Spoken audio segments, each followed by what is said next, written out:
things I wanted to say too, Dr. Cole, was I served with you in the International Evangelism Department. That's right. And I want to say thank you for allowing me to serve as one of your regional elect ladies. But one of the things that I wanted to say is that you pour into us, you train us, you give us what you have. It's like, I mean, you, and I know you're talking about your children, but you want to see us succeed. I mean, you spend time with us and you pour, you talk, you laugh, you fuss and laugh, and then you laugh and fuss. But it's because you want to see us be our best. And that's one of the things that really attracted me to you, because one of the things, even in growing up, you always talk to us. When I say us, I mean just people.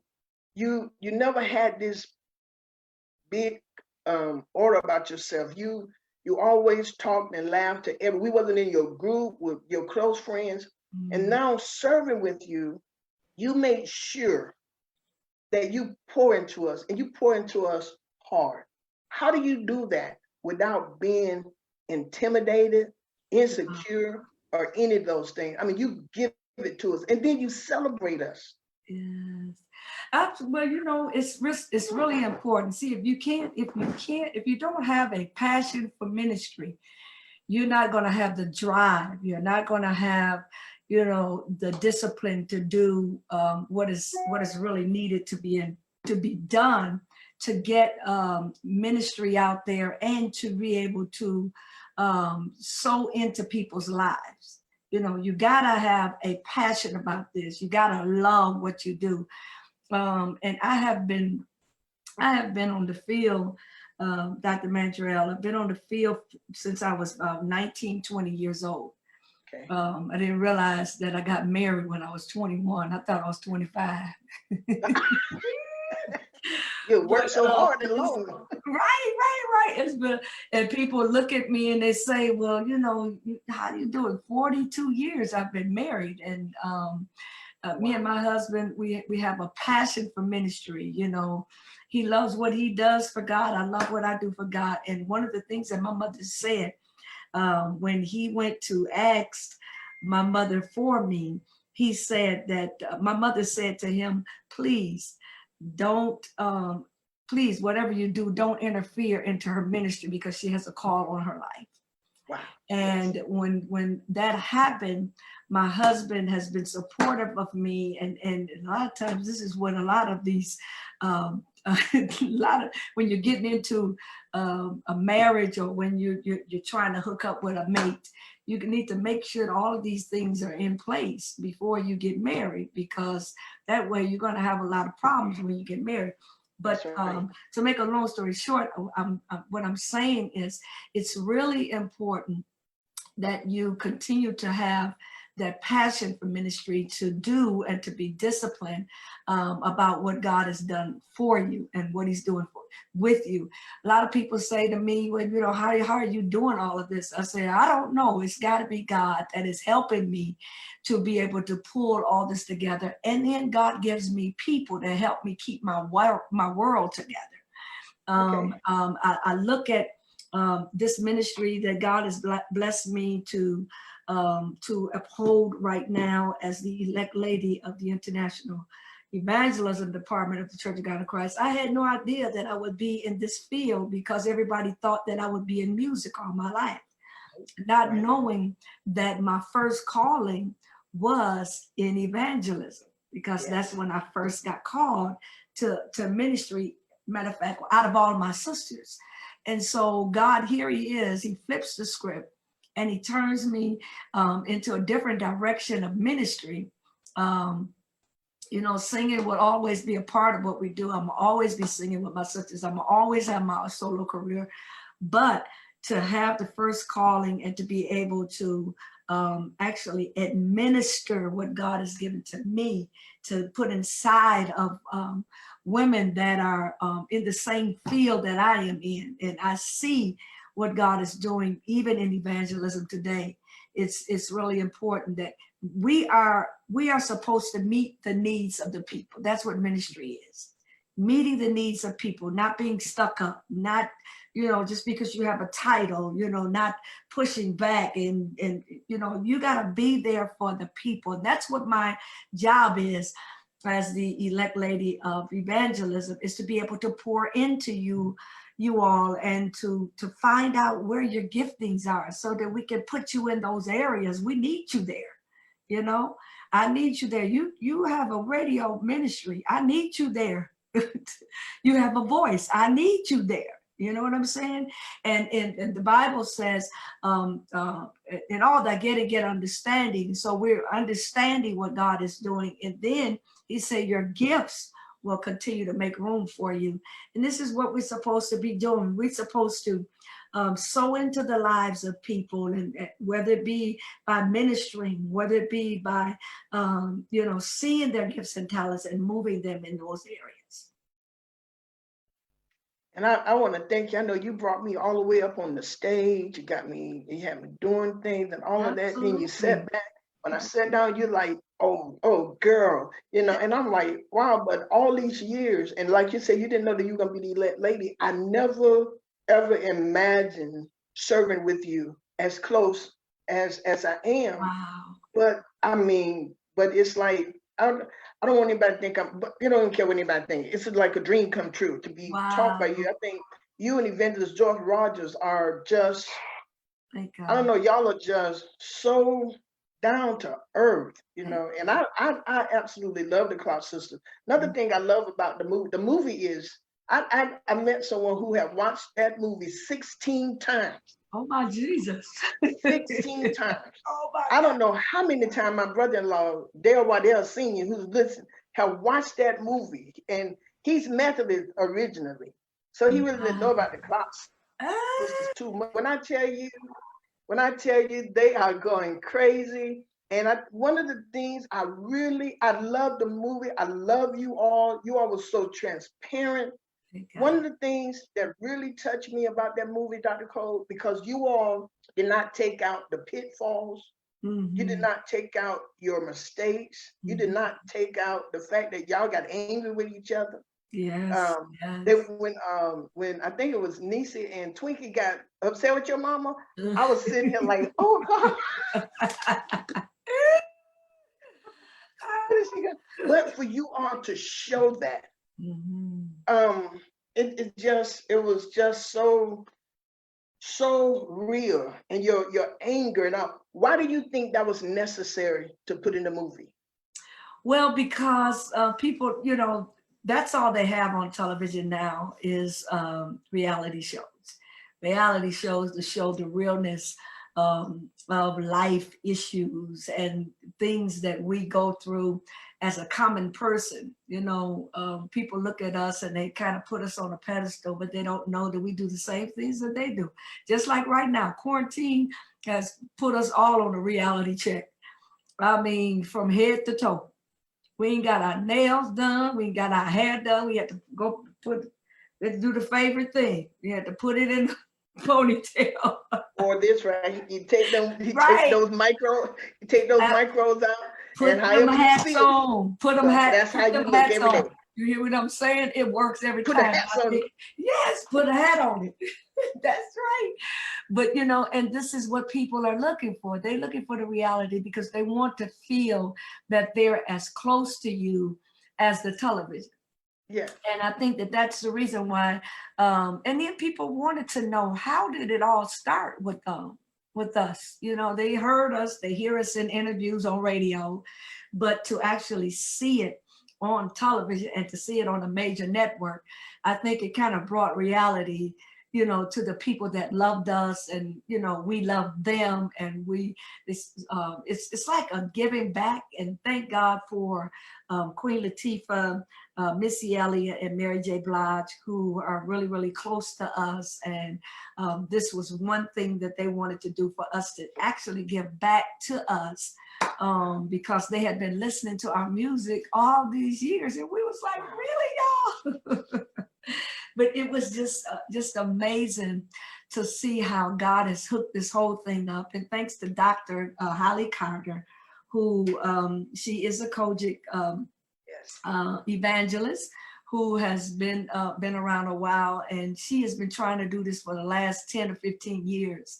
And it finally came to fruition. And, you know, God's set timing is so important to us. We don't understand it. Sometimes we be like trying to hurry him up. You know, we be trying to say, God, why is this taking so long? And he has a reason behind it, you know, not knowing, Dr. Mandrill, that Kiara had to grow up in order to play her mom's part. Wow. And she Is that amazing? That's amazing, you know, and then to see that all of these other beautiful young ladies, of course, Christina, who played my sister Twinkie, and then of course Angela, who played my sister Jackie, and then Shalea, who played me. You know, these ladies have been following us all these years, and then we were so afraid. We was like, we want to make sure they can sing now. We want to make sure they can sing, because we was like, you know, and there's so many times, you know, you can't find the right people to sing and to have the same, you know, face structure and all of these other things. But when I tell you Dr. Holly Carter and her team had picked out these beautiful ladies who really represented us, and how we have, it's just like a family, you know. It's like I call Shalea my twin, because she really does kind of favor me a little bit, you know. So it's really something how God really hooked that up and allowed the timing to be perfect. I know, and another part on there that was so true, and I think I listened at another interview and I heard you talk about it. And plus, we heard your story in that, you know, I feel like your little sister or something. You're a year older than me, so I'm like, cool. That's very cool. That's cool. But one of the things too, Dr. Cole, you are an accomplished songwriter, solo. I mean, everything, and everything you do hard. It's like, I mean, you preach hard. That last aim, I saw your husband, he just touched you on your back. He was like, okay, baby. I mean, you preach hard, and you go from start to finish. You preach hard. But I've been watching too, to make sure you doing the scriptures right too. That was a long time ago. I wanted to make sure you didn't hoop and didn't know your scriptures. Then I wouldn't imagine about, because I'm like, she can't preach, she just holler.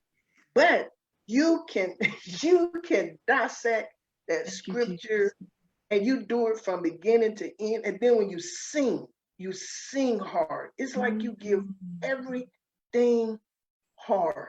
Why do you go so hard? You know, Mama always told us, and this was something that I'll never forget as a young child. She said, you only have one time to give it your best. You never know who's watching. You never know who's going to accept Jesus. You never know who's being inspired, who's being lifted. In that 5 minutes of time that you have behind a mic, you just never know whose life you're touching. And she say, if you're going to do it, don't half step. Give it all you got. And it's just been something that we've been doing all of our lives. And I just, it's embedded in my spirit. It's in my head that if I don't give it all I got, oh my Jesus. And it's one part, Sister Judy, in the movie that Mama would always say, and I don't know if y'all, this is a trivia question. I don't know if you could remember, there was one part in the movie that when we got to do something, or we had an opportunity like to sing on the Grammys or something like that, there was one line that she would say, y'all go out there and you blow it out. Blow it out. So blow it out, blow it out. Yeah. And that stuck with us. That stuck with us. And so, you know, that's what we think about when we get there. It does not matter if I'm mounting the podium, getting ready to speak. You know, I'm like, Lord, just give me something that's going to help somebody, that's going to touch them, that's going to change their life. And that's what that's all I know to do, is to give it all I got. And you blow it out. Every time you get up, you blow it out. You blow it out. You blow it out the offering, you blow it out the altar call, you blow it out. Another question I have for you, kind of two. One, before I get to this other one, I want to ask. We saw where Dr. Clark went before the board of bishops when you all was dancing. I remember that. I mean, not her going, before the board of bishops, but I Right. remember when you all went was on the Grammys, and I remember you all singing. I remember her singing with you all. Wow. Did not know the full essence of why she stopped singing with you all. Mm. I know that the rumor was that they thought you all was secular then because y'all were going out there on the Grammy and all Right. that, and that's why they didn't know much better. How Right. did it how did it affect you all? Oh my Did God. tell it with them doing that to your mother? How did that affect you all? And now you're still serving. You, Lady Shear, Yeah. Supervisor Jackie, Jackie. you assistant supervisor, but you Yeah. all had to go through that. How did that affect you all? It wasn't good. It wasn't good because we actually had to see our mother go through that. I'm gonna tell you what hurt us really the worst, and it happened in Mason Temple. I never will forget that. And even sometimes now you think about it, the things that people do in the church that it didn't even seem like it was necessary. Because first of all, it would be different, Dr. Judy, if we were, singing a secular song. But this song was like out already 2 years. You Brought the Sunshine was already out in 2 years. And that was the song that we got nominated for. We're not talking about the performance. We're talking about we got nominated for You Brought the Sunshine. But when we actually had the opportunity to perform, and this is the same time, the opportunity to perform, we sung Hallelujah. It did make sense. It was like, we don't understand. How could you call my mother in? And it was because she had the position in the Church of God in Christ. But they said because she was on a secular stage. Oh, wow. The Grammys, they said because she was on a secular stage, she should not have been on the stage singing with us. Now I can see if we were singing just a secular song that we didn't even record, but we talking about everybody knew us from church. Everybody knew that we weren't going to compromise Right. what we had, the anointing and all that God put. Mama wasn't going to let it. That was our whole purpose of her singing with us, is that we wanted her to be a part of it because we may not make it back on the stage again. It was a perfect opportunity. Yes. So when that happened, that thing hurt us so bad. And you see, we was up in age. So we was like, we could see these things happen. It's different when you're younger and you can't see it. But we could see this and we were like, this is a great opportunity for us. Why, is the church giving my mother this kind of flack? And I never will forget it. My mother came out there just as resilient and poised and said, I'm not going to let these people bother me. I know what God told me, and I know what God had put in my spirit, and these are my girls, as you heard Anjanou say that these are my girls. And God gave me this gift, and she did. She walked out that room. She was poised and came out like nothing happened. She had a resilience about her that was just, it had to have been God because see, in this day, some people would have just went on back Yes, from ma'am. what they got saved from, and some probably would have cussed and would have walked on out the door. And customer, yes, ma'am. They would have this day. But because of what Wow. she didn't want to offend anybody or offend the church people, she just said, well, I won't ever do it again. And as you see, God allowed us to live through it until we got on the Grammys, and that's when we won. Yeah. And you all have won so many other things, and the Yeah. life that you all live, the way you all carry yourself, in before all us women, the way you all carry yourself, the kindness, the beauty, I mean, just everything. You all endure a lot, but you're showing us a lot. And I'm sure I'm not the only one. I know I'm not the only one who watch the way you handle things. A lot of the stuff that I'm dealing with, watching you, and I keep mentioning the George Rogers because and Vanessa Gatlin, supervisor. But you all just show so much grace and honor. And I watch you like you my blood sister. I mean, I watch you just to see how you and I remember when Bishop Ford appointed LaVanya Whitley. I remember what he said that day when he appointed her. I remember it, but it broke our heart. You know, she did a good job in her field. I'm not taking away, but to see how, because I was watching to see how you and Twinkie, how y'all were gonna handle that. Yeah. And that was right at that was at my mom's funeral that that he actually did that. You know, and did that the only one who could do the music department. Yep, and you all still, I mean, it was there, but I prayed for you because I was like, that got to hurt. Yeah. But to see you all continue to serve, you know, you just smile. Yeah. You know, even with Judith McAllister, you smile. Yeah. You served as one of her vice presidents. You served. You smile. Yeah. And I see. I've been following you. I watched. And now, even with Rita Womack, when she was the evangelist, you served and you watch and you serve and you serve. This is another part that I just say. Service. No, so I was going to say, serving is the key to getting in a place in God that He has set for you. You know, serving is the key. Boy, I can't say that again. Serving is the key to getting to the set place in God of where He wants you to be. You know, it's the key, just your faithfulness. And you know what? We got to be able, Sister Judy, to be able to water another man's field. Because when you water another man's field, what God does, He prepares you for the next elevation. And when that elevation comes, that's when God will bring the people around you to celebrate you.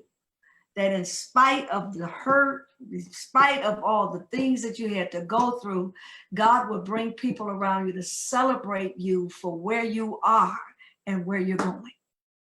But you got to just remain faithful. Got to remain faithful. Faithful. Ooh. Faithfulness puts you in the door of favor. You hear me? Oh, your faithfulness. Oh my God. Faithfulness put you in the door of favor.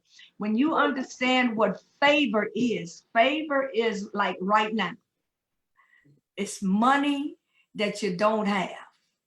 And God just provides ways. He makes provisions for you. He meets your needs. He pays your bills. He allows things to come and you don't know what's going to happen next. He just allows a prepared door, if I can say.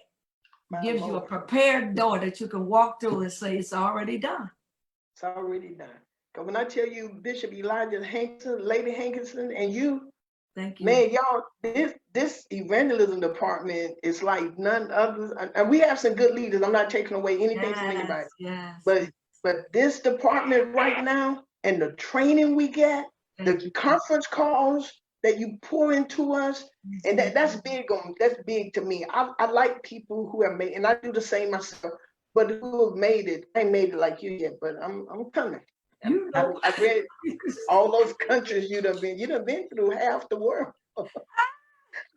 I'm like, my God, this girl done been everywhere, you know. And, but you still remain. And with all of that, the other part you put in the movie. And the reason why I'm asking these questions, because we have people out there who's dealing hard with life. And sometimes life can throw you some things that would take you out your rocket. Oh, yes, it would. You showed in the movie, but there was another time when you had thought about the devil thought he had you too. Yes, Lord. to kill yourself. Let's talk about that, Dr. Cole. How did that happen? How did you get out of there? And Are you again, coming out? yeah, right. I came out with my hands up. Thank you, Jesus. But you know what? And I think about that because every situation that because we are church leaders and we've been in this thing a long time, you kind of know how to weather the storm. You know how to deal with it. But this, every trial takes you into a new faith level. Every trial takes you into another faith level. And I didn't realize that me going through this church hurt, which was a situation that right after my mom passed, and of course, me being vice president of the music department, being kind of one of the leaders in our music department, going through the situation, and they kind of falsified some things and they put me in the middle of it. Only because I was kind of over the choir and I was doing, the majority of the things, because at that time I was working with Dr. Lavonia Whitley, and we were trying to pull it was Dr. Iris Stevenson. And we were trying to pull some things together. And when that happened, of course, everything fell in my lap. And so when you're there and everything falls in your lap, what do? So they put me there, and it was just a horrible situation that I would never. And then I had to go to court, and in the court thing, everything turned against me. Even though the church had appealed and everything, but it turned so against me until I felt like, my mother wasn't here. I can't talk to anybody. And the only one I had to talk to was my brother-in-law, Bishop J.G. Shedd. At that time, he was the youth president of the youth department. And he was the only one that I could really kind of talk through, along with my husband and my sisters, and just going there in court by myself and having to take the stand and talk and do all of the things, even though I know that situation, I really had nothing to do with it. I had to stand in it. I felt like Jesus, being on trial, and he had to go through all of that for naught, and so God helped me to get through it. But it was so hard until after that day that I was in court. I said, no, the enemy was talking to me, and he told me, he said, now what you gonna live for now? And people don't know that the enemy is real. He will talk to your mind, and he will get you off course. I don't care how much salvation you have. The enemy is real, and he will talk to you to the point, especially when you're in a point of despair, when you're in a point of, just looks like your world is caving in. He will push you up against the wall and say, now what you gonna do? And he tried his best until God had me to a point when I was on my way, getting ready to drive my car off that bridge. I can hear God simply telling me, hollering me and saying, Dorinda, you cannot let the enemy take you out like this. Man. You cannot let him take you out like this. He said, everything that you have invested in ministry, he says, and then the Bible simply says that my sheep will hear my voice. Yes. And I just thank God that I was at a place where I could hear his voice.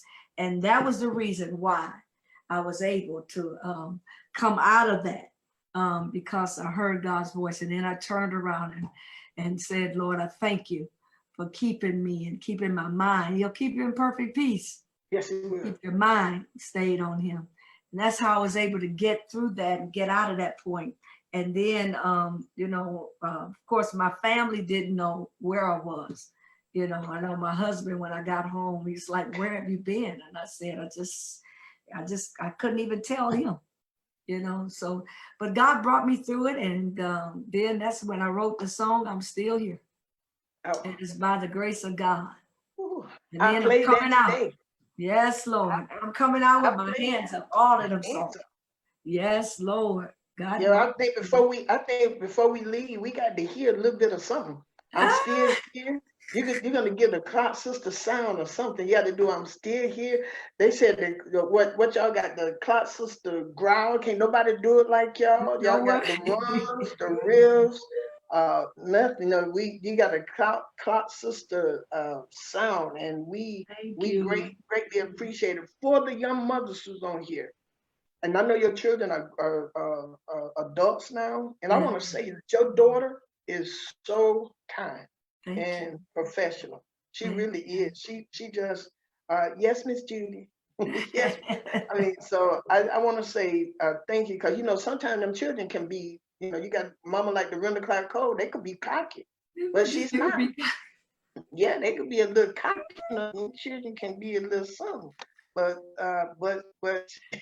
Yeah, I thank God for my daughter. My daughter is such a blessing to me. Of course, you know, she travels with me and make sure that mama's taken care of. And matter of fact, right before this call, she said, Mom, you got to call with Miss Judy. You got to make sure you with me. She called me and said, you on? I said, I'm on. Leave me alone. No. Yeah, but you your got daughter to is she's phenomenal, and thank you. you know, just working with you and your family, your husband, I mean everybody, your son. Um, I've seen you. I've probably seen him, but I know your daughter and your husband, and we just greatly appreciate it. Mm. One of the things I want to know, maybe you can help some of the young women. I know you serve as the church administrator of a ministry. Am I Yes, right? With yes. Bishop Sheard. With Bishop Shear, You're I'm one also of the assistant state supervisor. So tell me, because that church is that greater Emmanuel is absolutely fair. Y'all yes, it is. It's a you great do a lot. ministry. Yeah, it's a great ministry. I'm glad I'm a part. I'm glad I'm a member there. I've been there for my practically almost 20 years, and church is thriving, doing some great things. But Bishop has me there as one of his administrators. We have maybe about 5 or 6 of the administrators over different auxiliaries of our ministry. And he has me as the spiritual advisor for our ministry service, our service of any of the services that we do. Working with him has been such a blessing because he's able to really kind of tutor me in those areas of ministry because I'm constantly on the road, and you know, music is one of my fields, evangelism is my other field, but to work actually in the church and to be able to work with people. See, it's one thing to be an evangelist and you go to a ministry and you just, you know, run a revival.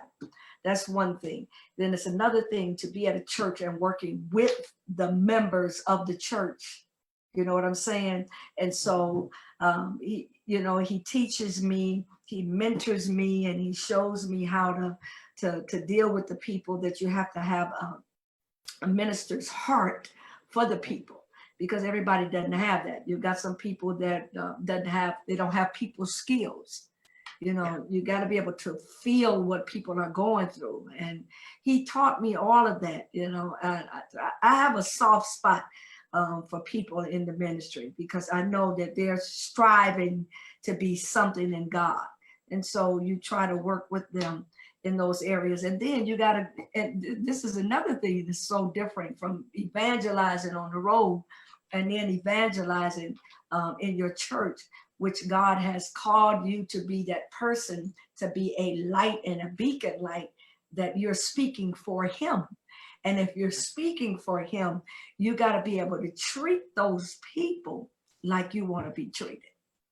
You know what I mean? It's so important. And I find that a lot, you know, some people, you know, they go to different ministries, they're one way at one ministry, and then you get home, you're totally different. You just mean to the people, and just, you can't be like that. And then you want people to, you know, to seed into you. They're not going to do that if they know that you're not. You know, my thing with this whole thing about ministry is just being consistent. Inconsistent. Being consistent, you know, being consistent, you know, speak to people when you go into church. You know, I know a lot of times we have things on our mind when we come to church, be the same way all the time. All the time. You know, and if you practice that, in 21 days, it becomes a habit. So if they practice that, then you do understand that you cannot do God's work without having a good attitude. That's right. And you teach us that too. You tell us, don't y'all go be no big time wonders out there, and then you ain't doing nothing at your home church or in your home. Your local blunder. Trying to be an international wonder is your local blunder. Blunder. You can't even pay the tithes. Where you paying your tithes at? I'm talking to the evangelists up in here.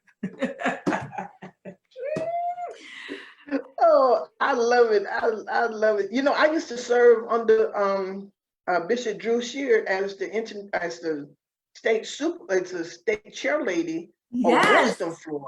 That's right. And when I tell you, he still remember, and he and Evangelist Rogers gave me my first chance to speak in the International Youth Department when we were in Tampa. They put me up. And, you remember that? Oh, you blew him out too. You blew him out. Blew him out.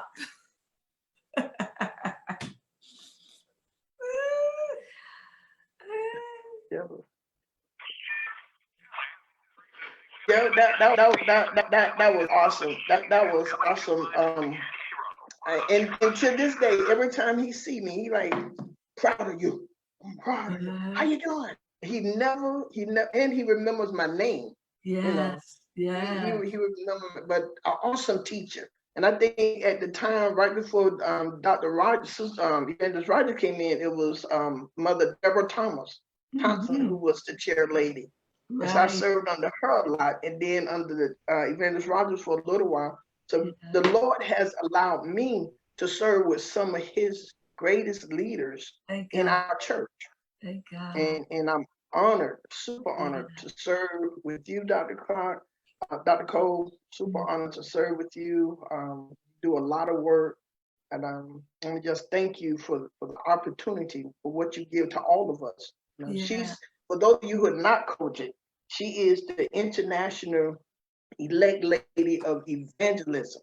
And so she had all of us under her, all of us, the speaking women.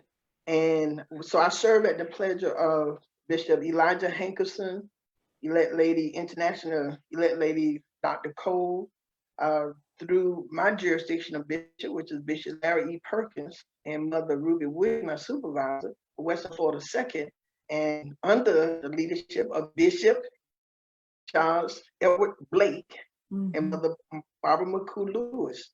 And so the faithfulness is opening doors. And I just want to thank you so very much. And I just look at it, and Mother Rivers, when my jurisdiction went through, Northwest Florida went through a whole lot. A lot of things that you've shown is what she told me. She said, now listen here, Evangelist Mandrill, you stay over here. Because then men will do what they do, and they come out and they dark. They don't you ever get in a fight with these brethren. And I've seen how you do it. And you and Bishop Hankerson, y'all serve so well together. Thank you. It's a joy. It is a joy serving with Bishop Hankerson. When he first asked me to serve with him, it was a blessing. Such a kind man.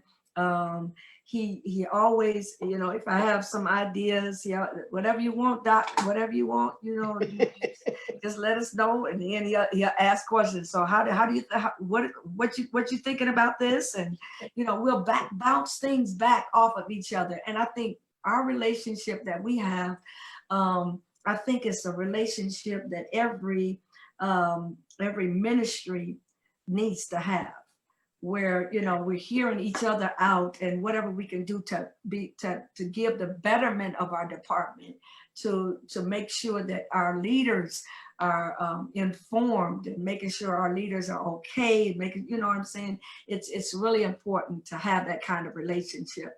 You have some strong leaders, and then you've had some weak leaders. So even if you have a strong leader and you have a weak leader, it just balances it off. And I think that's the reason why our organization is so structured is because we do have male and female. And then now God is allowing it to be, you know, interacting, whether, you know, you have a lot of females now, then, you know, and then God moves us in different areas of ministry. So it's a blessing. And I'm so grateful that you've served. And let me tell you, this is one of the hardest working women in ministry, y'all. Sometimes I can't get her. I'm talking about this one on the other side of the screen right here. I'm telling you, this woman works so hard. She has great ideas, creative ideas. She's always coming up with something that will enhance the ministry. And I'm telling you, we have a jewel that is a part of the evangelism department, and that's none other than Dr. Judy Mandrell, and we appreciate you. She is one of the leading ladies of our department, one of the regional elect ladies, and she's over all in Florida and all them other cities that are connected with her, and she keeps us moving. And if I can't get her, there's somebody that I know I can get to her, and that's one of our executive board members, the chairperson, and that is none other than Dr. Brunel Campbell. That's another hard worker. These ladies, I'm telling you, they hold up my arms, and I appreciate y'all.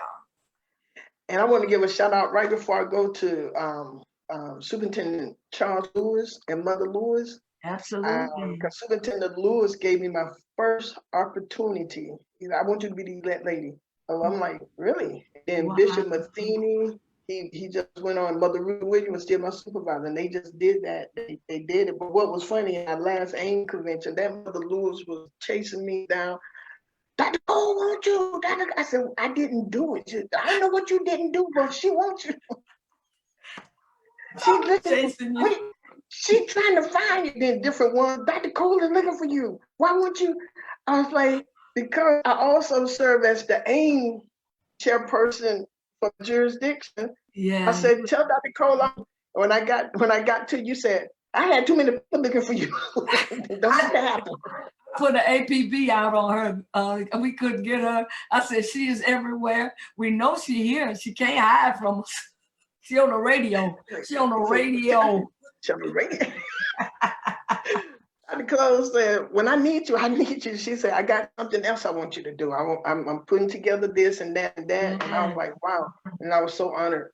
But Dr. Cole, I thank you. You have given me an hour and almost a half of your time, because the internet went out. Those of you who are listening, thank you all so very much for tuning. We got so many comments. They tell me you're their favorite. One young man on here said he ready to marry you if anything happened to you and your husband. But ain't nothing gonna happen in 42 years, honey. We don't go nowhere. That's too long. That's too long. And if you ain't as good as Elder Cole, no, my husband be able to do. No, my husband is a jewel to me. If I was to do it again, I would do it the same way. Do it with love you though, with honey. him. That's right. That's right. Because I like what you said. He allowed you to be. Same thing with my husband. When we got married, we've been married 39 years come November. And October. And before we got married, my mom told him, you'll have a long marriage as long as you don't bother her with church. You can't stop her from going to church.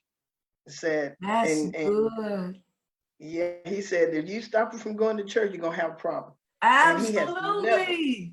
And he followed me. I was speaking in Alabama. He had to work. He drove to Alabama, which is about 4 hours from Tallahassee. He drove to Alabama to be with me and drove back to work that morning. No matter where I go, he tried to make it there. But then I do have some girls who travel with me. I'm just thankful. I know. To have you on here. So before you do the Clark Sister sound, say something else to you got to sing or do something, please. Just do one of the riff. I will have you to preach, but you might not stop. So, right. Don't give me the preaching because I won't stop. I get you to preach, and they're gonna. Your daughter gonna say, "You're not talking to my mom anymore." But she'll let you sing. So say something to the audience before you leave. But let me do this before. Then I want you to say something to the audience. Then I want you to sing and get us out of here. But I do want to say this to everybody again. Thank you, Mama. Thank you to everybody. We got so many supervisors on here. Superintendent, Supervisor Lily Hudson, Wow. they're on here. So thank y'all for tuning in too. I greatly appreciate it. Got so many people from my city, from different churches, who's on here from everywhere. Thank y'all for tuning in to hear one of my mentors be on here, and I'm glad I was able to get her. But, my mama asked me, Dr. Cole, I told her you were coming on. She said, "How much she charging you?" I said, "Nothing on Facebook." No, I don't charge her. I don't charge her. No, y'all hear that, right? I'm just kidding. Oh. She don't charge me. Y'all try it if you want her. No, I don't charge her. Because see, I work for her.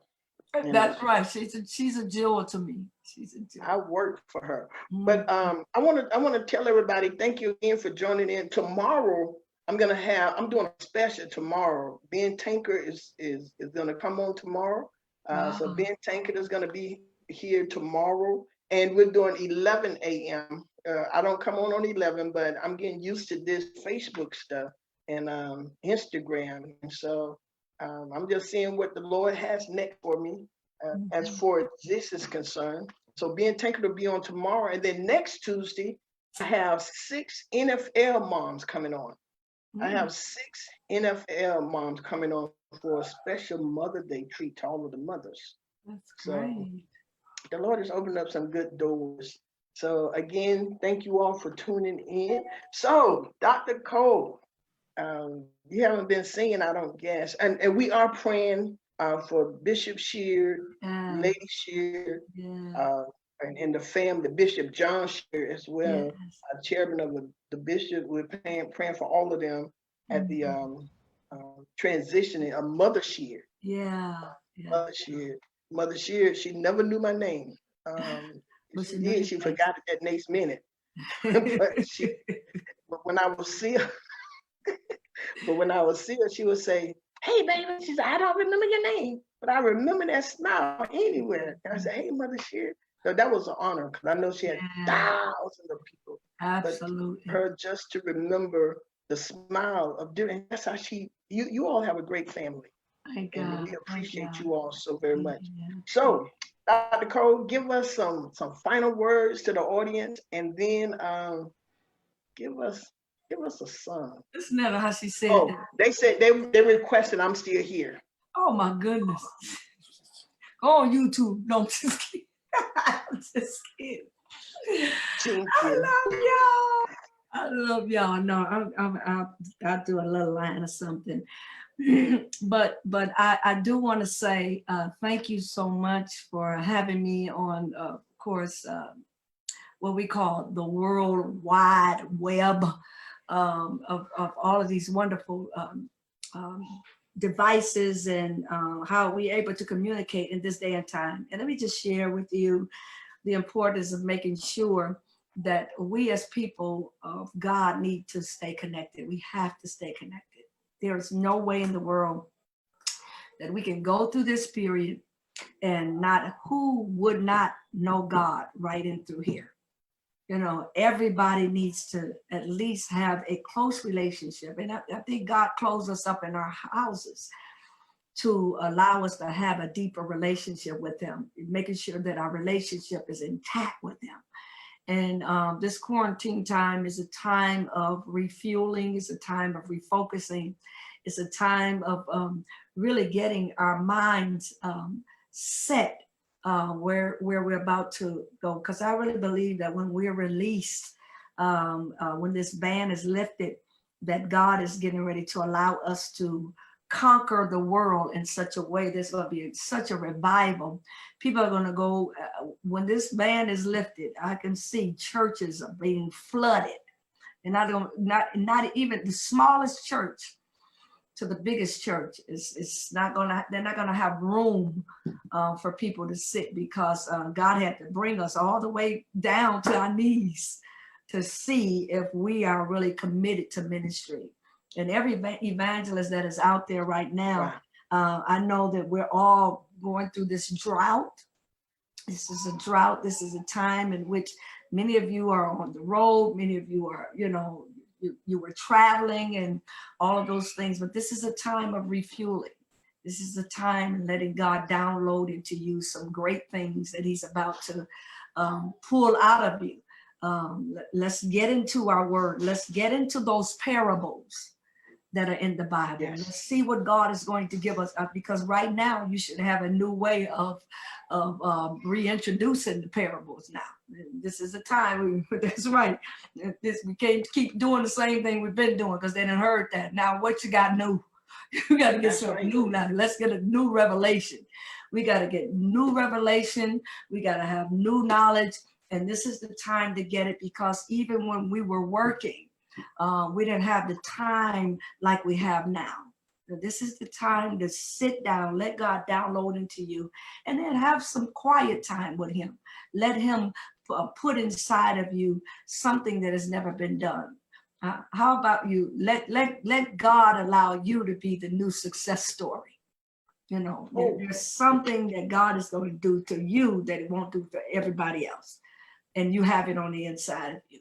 So we don't have to reinvent the wheel. We can use the wheel. Just use what God has given you, and let us try to see how we can go about. God gave us something. Dr. Mandrell, not too long ago, of course, the initiative that we're doing for the International Department of Evangelism for the women's ministry, and then all of the other ministries of evangelism, where we're, there was a time that in this initiative, we were actually putting having assignments. We had 5 assignments, and one of the assignments were, now listen at this, now y'all go listen, y'all been sleeping on me.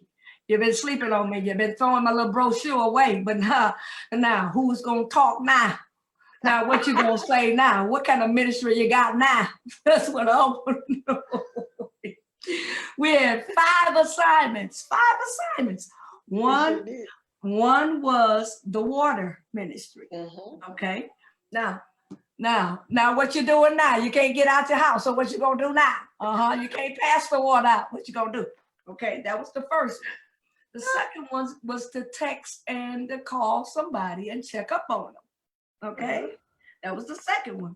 The third one was that we go to the hospital. And what you gonna do now? You can't go. You can't go. You can't go to the convalescent home. You can't go to the hospital. You can call them on their phone though. You can call them, you can text them, and you can call them on their phone, but you can't go see them. I just want to know what you're doing. The fourth one is that we clean out our closets like what we're doing now. Because you in your house, you clean your closet out. Now you got stuff to donate. And you ain't got to go to nobody's house. You can dump it off in the disposable. They got disposable things where you can go and listen. See, y'all been sleeping on me. You've been sleeping on me. But what you doing now? What you doing now? I said, what you doing now? But one of those things that we can do and we can continue to do, and that is the text and the check. The texting, the phone still works. Your cell phone still works. Your home phone still works. Praise God. They even gave you 3 months, so you ain't have to pay it. Praise the Lord. Hallelujah. That still works. Let's check up on the members of our church and see where they are. Right. Have you talked to anybody? Right. Have you talked to anybody? Have you shared anything with anybody? Hey, I'm just calling. Yeah, I heard that you've been affected by COVID. How are you doing? How the family members doing? You ain't got to get in their business, but just check up on them, because everybody knows coronavirus is taking over our land. So just check on somebody. Just check on the mothers of the church. Do you have their numbers? Do you have their numbers? They may not be able to text. They say, I can't fool with this thing, but you can pick up the phone and call them and see how they doing. Hello. Hello. You know they're going to pick it up. They're going to pick it up. So that's what I want to make sure that you do. Admonish you to continue to keep doing that initiative. Texting and checking is what we've been sending out to all of the elect ladies all across the country. That we need to text and check up on somebody. Let them know. See how you're doing. Let them know you're just checking on them. Thank you. Thank you. Now the last part. I know you're about to say this.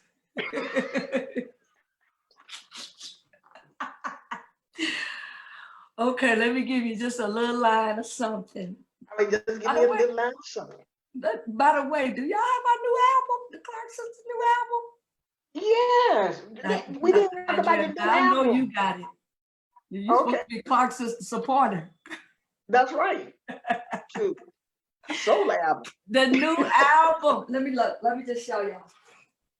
The new album. Man, there it is. There it is. And we just got the physical copy, y'all. We just got the physical copy. So all of you who don't have it, go get it. Gotta go get it. Download it. You can download it, man. You can get it just like that. Just like that. Where? On your cell phone. Cell phone ministry. Praise the Lord. Texting. You can get everything on your cell phone. This how she train us too, y'all. This how she teaches. Yes, absolutely. That's the way. That's where we're going now. Everything. Look at where we are now. We on. That's right. Everything is Facebook, Instagram. That's why you got to get on this stuff. Okay, here we go. When I look back over my life and I see all the things God's done for me, been through danger, heartache, and trouble, I thank the Lord, He's rescued me. I could have been dead and gone, but the Lord, He spared my life. Now I can say that I'm still here, and it's by the grace of God. But I am still here. It's by the grace of God. Oh, I am still here. It's by the grace of God. Oh, I am still here. Yes. It's by the grace. Oh, the grace of God. One more day He gave us. Oh, that's why we gotta give Him thanks. Oh, while we're living here, I am still here. It's by the grace of God.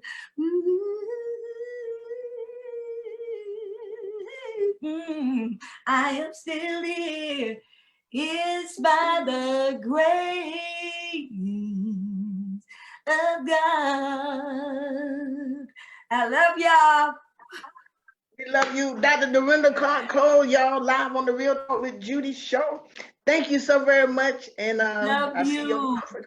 I love you. See you on the conference call. All right. Take care, baby. Bless you. Thank you. Okay, bye-bye. Hello. I was